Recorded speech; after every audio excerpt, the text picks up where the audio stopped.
This happened 8.5 years ago, June 23rd, 2016, while was cleaning out my house. I was renting a house for a year, and the year was almost up. I wasn't going to be living there the next year, so it was time for me to start cleaning out and moving my stuff to my next place. The house that I had at the time was fairly small, but it was plenty of space for just me. I lived there by myself, and I had just finished cleaning out the living room, other than some basic furniture, and I had moved on to clean the kitchen. There were quite a few cabinets, so many that I didn't use a good number of them. I was looking through some of the ones that I didn't use to make sure that there was nothing I had in them. One of them I opened up and I saw something in the back corner. It looked like some type of shirt or rag. I grabbed it and saw that I didn't think it was mine, but when I moved it, it revealed a small white lever that I could barely see. The cabinet was in the corner, sorted by the sink and halfway blocked by the stove. I thought it was just another pipe, but it just looked a little different to me. I got inside and had to crawl inside the cabinet, which was pretty large. Once I got inside, I saw there was a small trap door to the side, leading into the wall. I couldn't believe what I was seeing. You had to be completely inside in order to see the detail of it, and I decided to open the door, which led to an extremely narrow hallway with a sort of crawl space. But when I got farther inside, I was horrified. I saw that there was food, as well as several blankets, as if someone had been living inside of there. The good news, at least to me, is that whoever was in there was gone.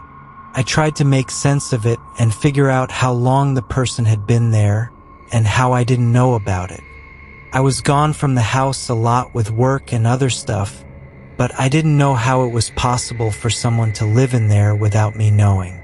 I continued cleaning until it got pretty late, and the next day after work, I continued. I was still kind of in shock with finding a secret room in my house and decided to look at it once again. I opened the cabinet and went inside. Then I pulled the lever open just like I had the previous day. But this time, as soon as I opened it, I saw a movement and then saw a person for a split second. They slammed the door back shut on me, and I immediately turned and ran all the way out of my house to my car, and then called the police. I was so scared that I started driving away as well. I opened up my phone, told the police the whole situation, and they came to my house a short time later to find that whoever had been there was now gone. I was absolutely disgusted knowing that this random person had access to my house for who knows how long. Felt like a vivid nightmare I need to wake up from. When I opened up my phone to call the police, it showed that the date was June 23rd, 2016. I still remember this date 8 years later. Stayed with me like a scar. A scar I don't know if I will ever heal from. Luckily for me, I moved out the next week. I really don't know how long the person was living in my secret room, but thankfully it never gave me a problem.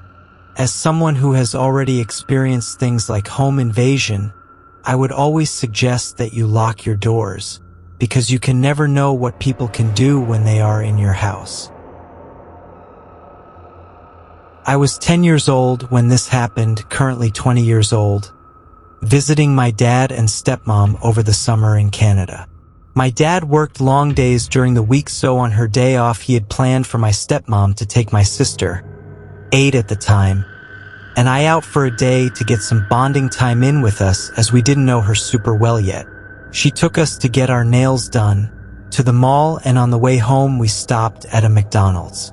We planned on eating inside in the restaurant, but it was very busy, so my stepmom asked my sister and I to find a table and wait there while she went to the counter to order our food. I noticed this rough, older-looking woman, possibly 50s/60s, looking towards the direction of the table my sister and I were seated at. All I could remember is thinking she looked like a drugged-out Susan Boyle, She looked possibly homeless and addicted, so I didn't give her much of a thought, letting her do her own thing, and I just tried to talk to my sister about random stuff. Once my stepmom came back to the table, this woman was seemingly already approaching us and then stopped beside us. She just said hello, so we all kind of said hi back and tried to ignore her. She asked if we were my stepmom's daughters, so she says, "They're my stepdaughters," trying to be simple to kind of shut her down. The lady says we were beautiful girls and begins to walk towards the door. She stops one last time and asks, "How old are they?" We had the impression she was on her way out, so my stepmom just says to her, 10 and 8. Her eyes lit up and she looked at me with a strange look. "I've always wanted a 10-year-old. I'd buy her from you." That definitely crossed a line, so my stepmom finally tells her we are trying to eat lunch and asks her what she's even saying in a somewhat aggressive tone. The lady got one last look at me and then she finally left. She definitely didn't have the money to buy me even if I was for sale anyways, lol, so I wasn't worried. I think she was possibly on some drugs and not in the right mind. But at 10, I wouldn't have known how to get rid of this lady if she tried to talk to us without my stepmom there. We weren't super close then, but I respected her a lot after that day for being ready to protect us even in a minor situation like that. I used to work at a restaurant in my early 20s as a hostess. Back then, I was a people pleaser and didn't have the backbone I have now.